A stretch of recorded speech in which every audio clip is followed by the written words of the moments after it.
et comprendre les plus récentes nouvelles qui nous touchent. C'est une drôle de semaine pour annoncer le plus grand projet de train de l'histoire du Canada, mais il faut rester optimiste, Alexandre. Oui, et c'est pourtant ce qui va nous être annoncé aujourd'hui, selon d'ailleurs ce que nous rapporte le Toronto Star ce matin. Un TGV sera confirmé aujourd'hui, un TGV de Toronto à Québec. L'annonce sera faite donc à Montréal aujourd'hui en compagnie du premier ministre Justin Trudeau et de la ministre des Transports Anita Anand. On parle d'un projet de TGV depuis 2016.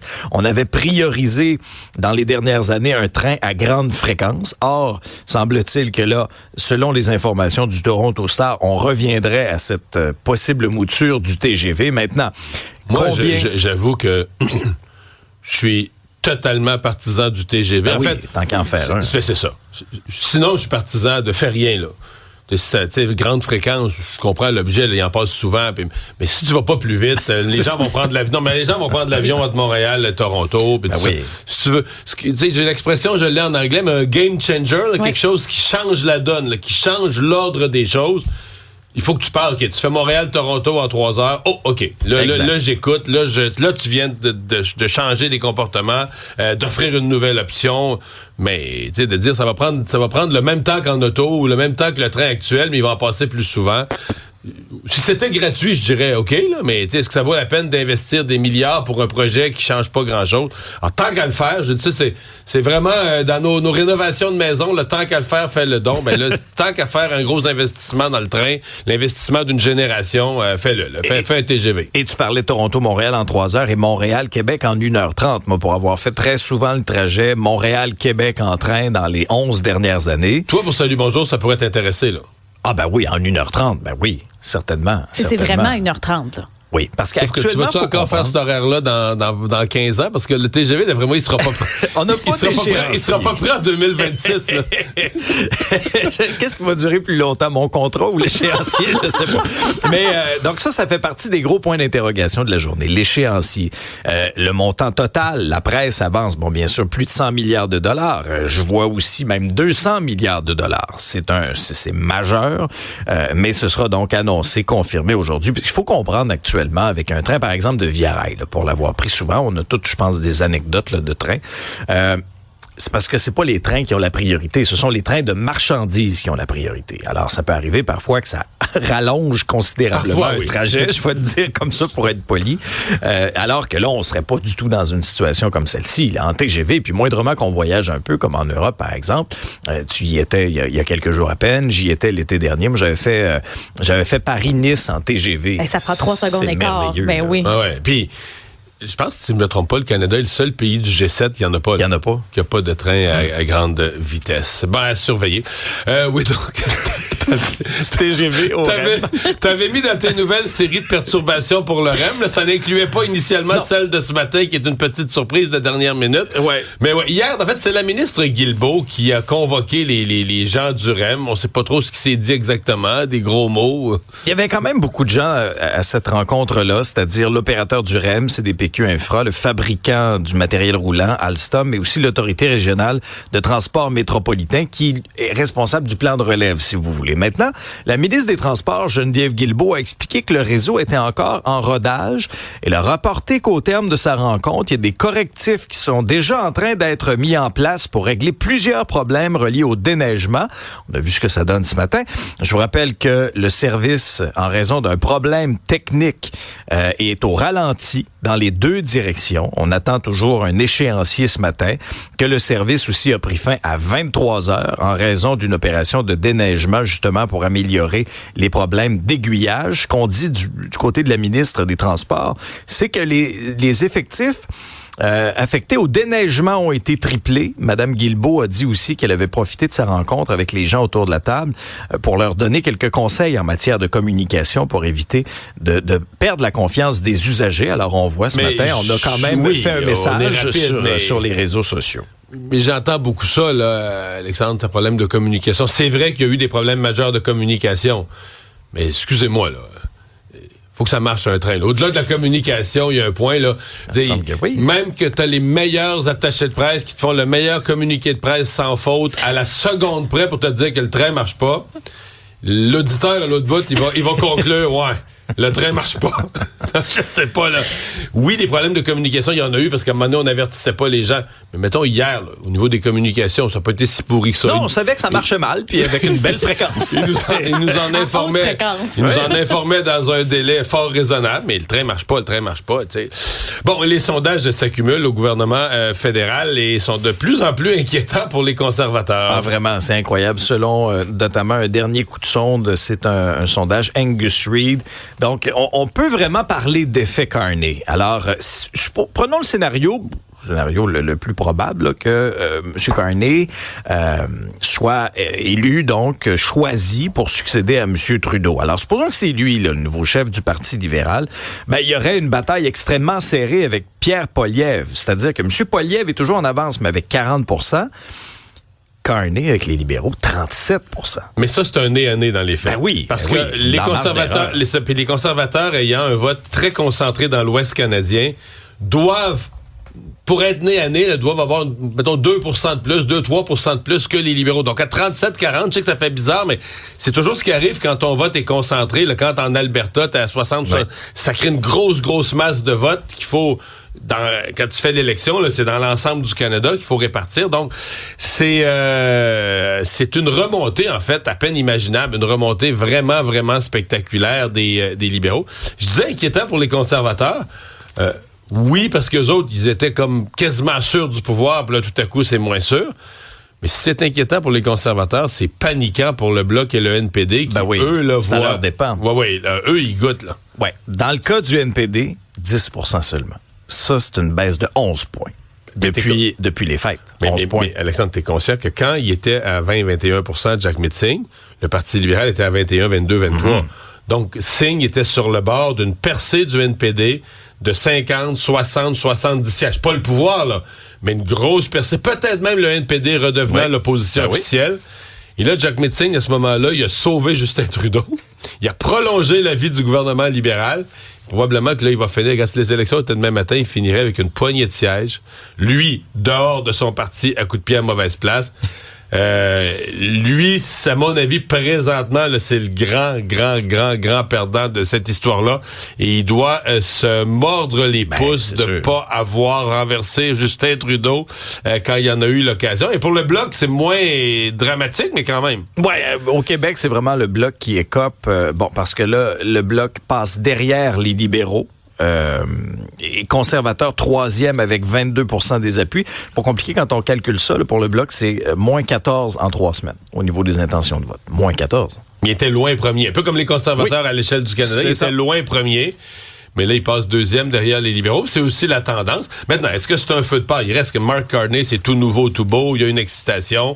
Il n'y a pas d'expérience politique. Il n'a jamais traversé une campagne, contrairement à Pierre Poilievre et Yves-François Blanchette qui ont de l'expérience politique. Il reste bien du baseball à jouer. Mais quand même, c'est un effet. Peut-être faire le point sur l'état du déneigement à Montréal et autour. On est à 12 % là, de la neige chargée. M. Sabourin, porte-parole administratif de la Ville de Montréal, a été très, très clair dans son point de presse hier. Là, ça va prendre au moins 8 jours au total. Moi, mon feeling, fais une règle de toi, là. Là, on est à 5-6 % par jour. À 5-6 % par jour, t'es plus proche de prendre 15 à 20 jours. Non, mais t'es plus proche de 15 à 20 jours que de 8, là. Ouais, je pense que ça va être beaucoup plus réaliste parce qu'il y a des choses qui retardent le chargement de la neige, le déneigement. On parlait des ordures. Bon. C'est sûr que si les gens laissent, par exemple, leur sac à ordures dans les bancs de neige... Ouais, mais là, hier, il y a des gens qui avaient laissé une base de lit, deux matelas. Ça n'a pas de sens, là, tu sais, c'est ça. Alors, la souffleuse, il peut pas ramasser ça. Il faut que quelqu'un débarque ou quelqu'un passe en avant, ramasse ça. Alors, le temps, puis c'est pas juste ça, là. Les véhicules qui sont coincés dans les bancs de neige, là. Il y a des gens qui vont les déneiger puis les déplacer jusqu'à la dernière minute. Il y a aussi des gens qui vont se faire remorquer. Ça va coûter 186 $. Généralement, ils n'auront pas mal au dos comme moi matin. C'est ça, Alexandre. Généralement, on parle des gens qui laissent leur véhicule comme étant des gens qui ont oublié, là, qui n'ont pas été avertis ou ils n'ont pas compris que c'était cette nuit là, le déneigement. Moi, je pense que dans ce cas-ci, il y a tellement de neige, les gens qui ont mal dans le dos, les gens qui ont un petit peu de moyens financiers, qui sont plus âgés. Puis je me dis, moi, si mon auto était ensevelie, là, je me la poserais la question, là, est-ce que je suis un bon citoyen ou est-ce que je dis, OK, c'est 100, parce qu'on m'a dit c'est 186 $, là, la somme du remorquage puis de la fourrière. est-ce que je paye tout simplement le 186 $ ou un gyro? Puis je retrouve, c'est plus cher, puis je retrouve mon auto toute bien déneigée dans un stationnement. Je vais la chercher là. Ça te faire une balade dans la ville. Moi, personnellement, j'oserais pas laisser mon camion dans un banc de neige. Mais moi, mais ça, c'est moi, là. Et t'as peur aussi que ça s'infiltre. Moi, je serais partagé entre deux. Je serais partagé entre le citoyen responsable qui se dit il faut que j'enlève mon véhicule et l'économiste qui se dit OK, 186 piastres pour 4 heures de pelletage, ça vaut ça. Faut pas que tu me fasses rire de même. C'est vrai, il y a mal dans le dos. Ça vaut ça. À surveiller aujourd'hui, la mairesse Valérie Plante va faire le point sur les opérations de déneigement. C'est à 11h. Il y en a plusieurs qui la trouvent un peu discrète là, depuis le début parce que de la M. tempête. Sabourin a pris beaucoup de place. M. Sabourin a été très disponible pour tous les médias. On l'appelle cette semaine aussi, je l'ai fait en entrevue. On l'appelle, il dit oui, mais il est quand même... Parce que c'est comme le REM. Tu sais, hier, j'ai eu une discussion avec Benoît Dutrisac sur M. Labbé, là, Francis Labbé, que moi je connais depuis longtemps.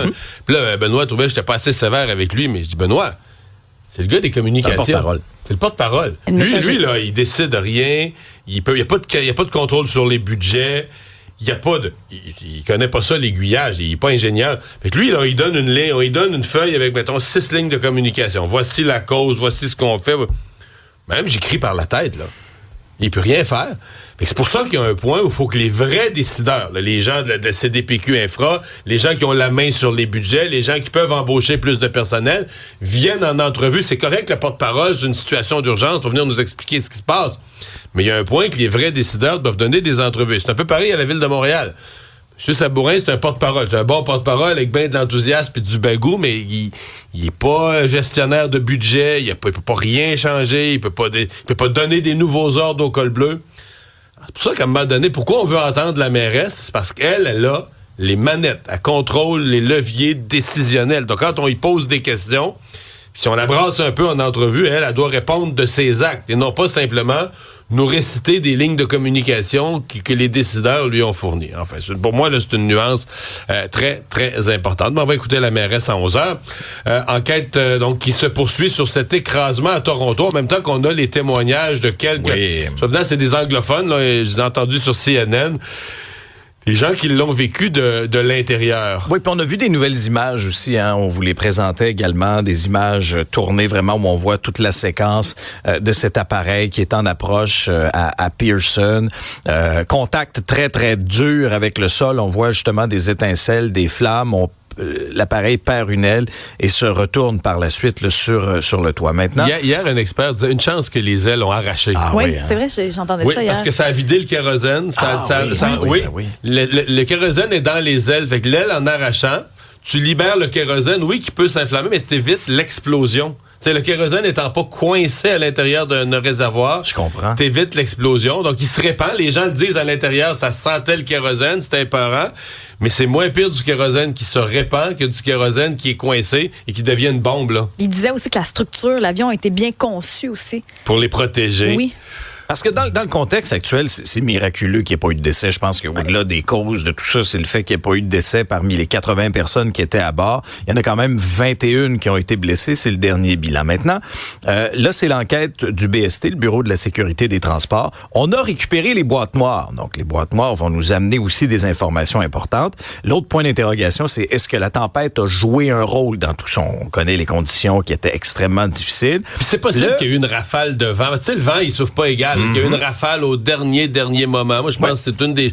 Oui, peut-être combiné qu'une erreur de pilotage, mais le pilote déjoué par une rafale, là, juste au moment où il va atterrir. Alors, l'aspect météo, bien sûr que le BST ne l'exclut pas, mais il est encore trop tôt pour en tirer des conclusions, mais on a les boîtes noires maintenant. Ce sera à suivre.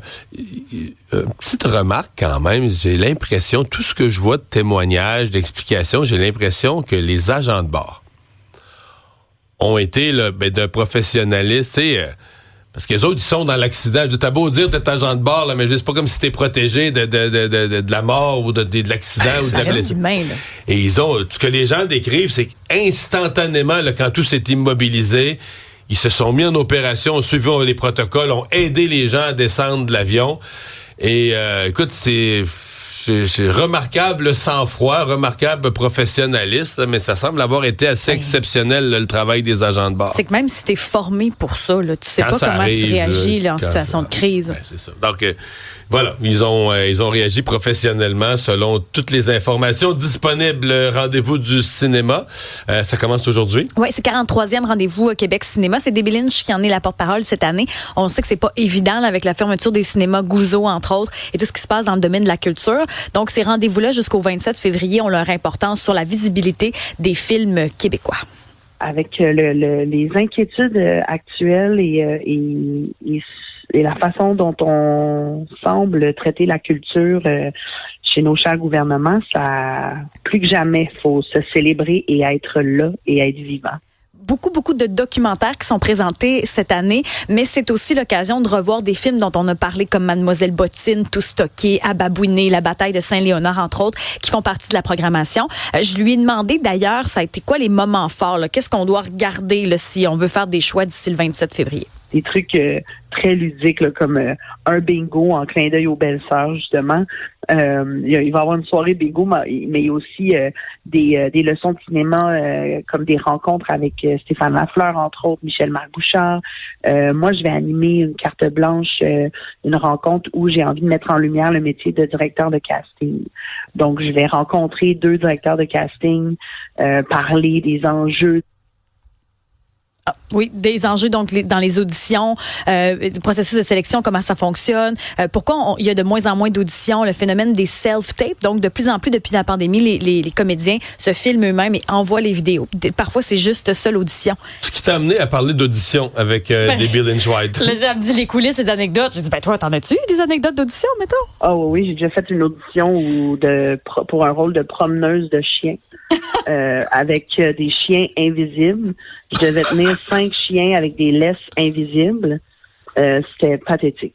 J'étais tellement pas bonne dans mon mime de laisse de chien, là. C'était devant Lucie Robitaille, d'ailleurs, et en sortant de cette audition-là, je l'ai pas eue, tu devineras, mais en sortant de l'audition, elle m'a dit « Hey, dans 2 semaines, je veux te revoir. J'ai une audition pour toi, La Bolduc dans le film sur sa vie. » Comme quoi, des fois, là, t'es mieux d'essayer plein d'affaires, tu le sais jamais. Et elle était excellente dans La Bolduc.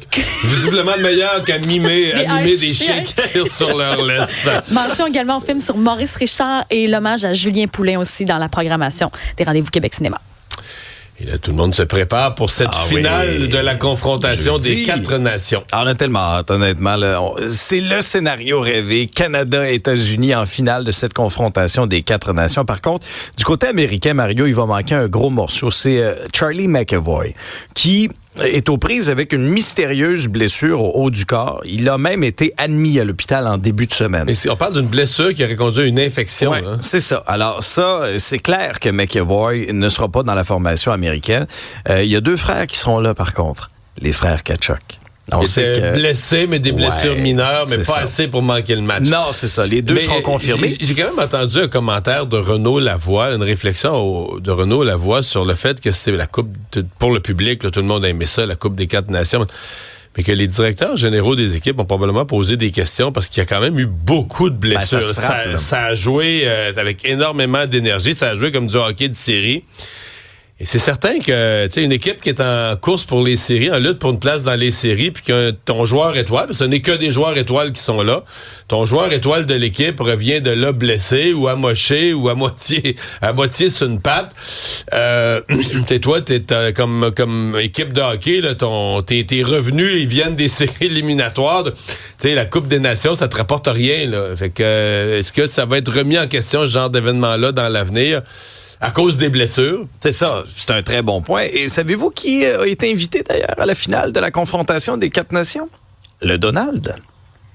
Invité par l'équipe américaine. Il était au Super Bowl. Il était au Super Bowl. Est-ce qu'il pourrait être à Boston? Peut-être. On verra bien. Il est moins en terrain ami à Boston, par exemple. C'est une ville plutôt fortement démocrate. Débat, opinion et analyse.